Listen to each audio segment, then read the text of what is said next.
In today's video, we're diving into everything you need to know about a bad MAP sensor, what it does, why it fails, the most common symptoms, and how to diagnose it before replacing any parts. So what exactly does the MAP sensor do? The Manifold Absolute Pressure, or MAP sensor, measures the air pressure inside the intake manifold. Using this pressure reading, the ECU calculates the density of the incoming air and determines how hard the engine is working. This information is critical because the ECU uses it to calculate the correct air-fuel ratio for efficient combustion. In simple terms, the MAP sensor tells the ECU how much air is entering the engine, so it knows exactly how much fuel to inject. The more air entering the engine, the more fuel is needed to maintain the proper air-fuel mixture. So why does a MAP sensor actually go bad? Well, there are a few reasons. One of the most common issues is damaged or torn wires, which can mess with the communication between the sensor and the ECU. That's why replacing the MAP sensor doesn't always fix the problem. Another most common causes is moisture. Yep, water getting where it doesn't belong. If water sneaks into the sensor, it can corrode the internal circuits, and once that starts, it's pretty much game over unless you catch it early. Another reason is electrical issues. We're talking blown fuses, short circuits, or voltage spikes that can fry the sensor's internal components. Then there's the possibility of a software issue. Sometimes a faulty update or a glitch in the programming can misinterpret the MAP signal, making it seem like a sensor issue when it's really a programming problem. And don't forget wear and tear. Like any electronic part, the MAP sensor can just wear out over time. Now that we know what the MAP sensor does and why it can go bad, let's talk about the common signs of a failing MAP sensor. All right, the first and most obvious sign is the check engine light turning on.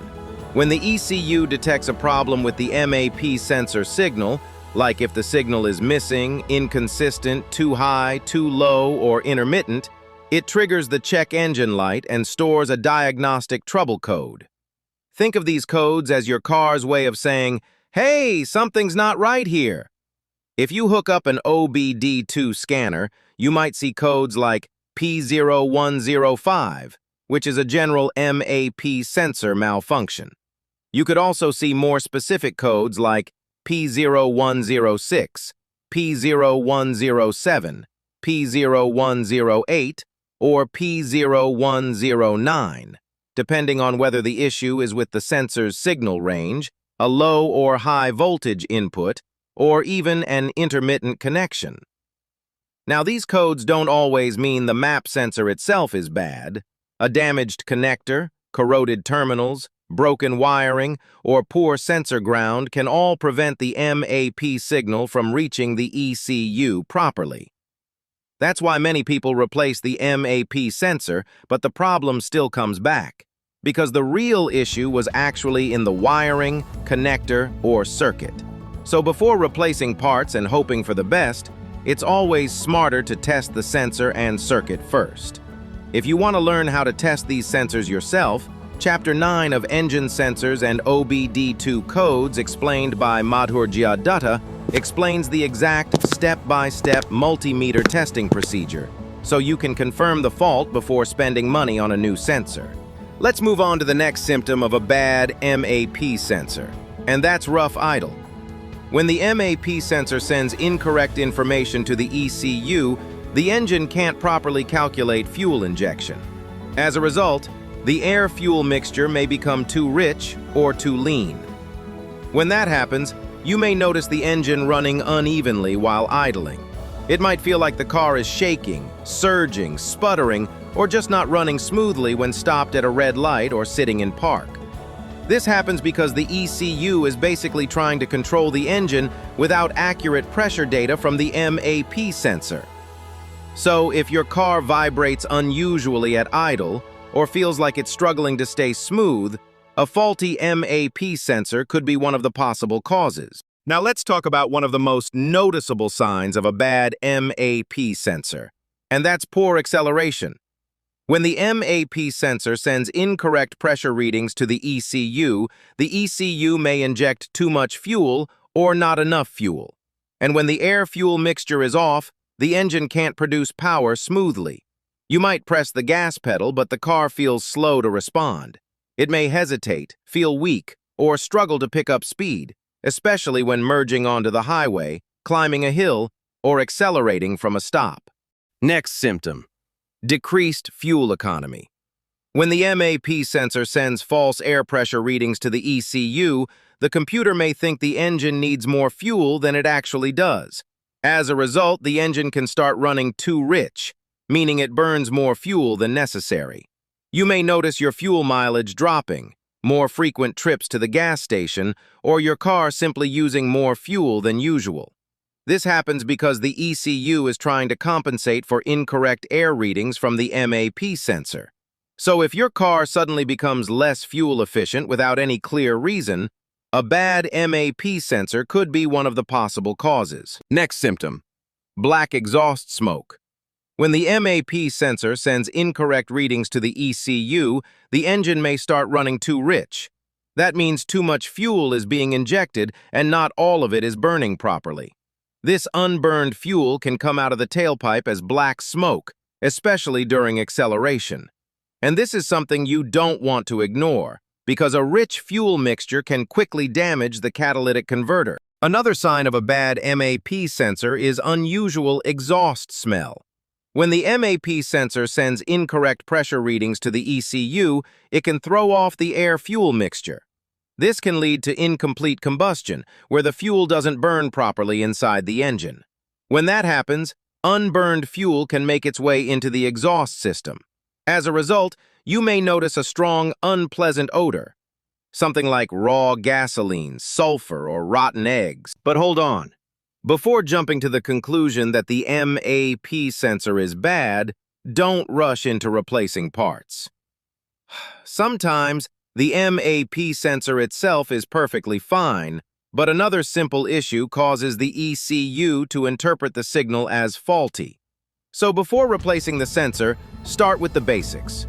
First, check the MAP sensor wiring and connector. Damaged wires, loose connectors, corroded terminals, or broken insulation can interrupt communication between the MAP sensor and the ECU. And when that signal becomes weak, unstable, or missing, the ECU may trigger MAP sensor-related codes, even though the sensor itself is still working. So always inspect the wiring harness and connector carefully before replacing the MAP sensor. And one more thing, don't just inspect the problem and forget about it. Log every inspection, repair, and maintenance task in Carvio. That way, you'll always have a complete service history and can easily spot recurring issues before they become bigger problems.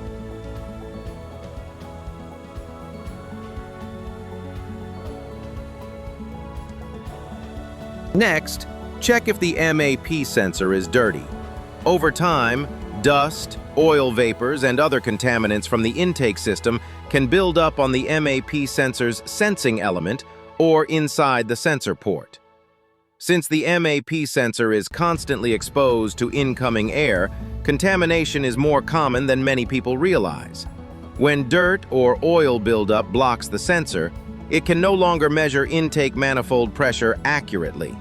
As a result, the readings sent to the ECM may become weak, delayed, or incorrect. And when the ECM sees MAP readings that don't match actual engine operating conditions, it may assume there's a sensor or circuit problem. The good news is, this is often one of the easiest issues to fix. In many cases, removing the sensor and carefully cleaning it with a proper sensor-safe cleaner can restore normal operation.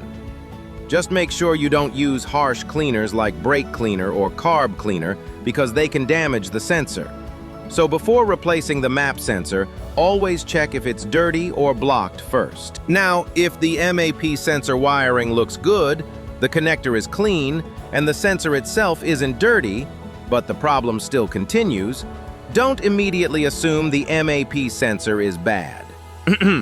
Before replacing the sensor, it's always better to test it first. With the key on and the engine off, a map sensor typically reads around 4 to 5 volts. At idle, cruising, acceleration, and wide-open throttle, the voltage should change as engine load changes, just like shown in this table. If you want to learn how to test engine sensors properly, Engine Sensors and OBD2 Codes, explained by Madhurya Dutta, covers step-by-step multimeter testing procedures. Also, if you have an OBD2 scanner, check for any other active trouble codes besides MAP sensor codes. And if you're not sure what those OBD2 codes mean, don't worry, we've got you covered. Head over to obdcode.org, where you'll find a full list of trouble codes and easy-to-understand explanations.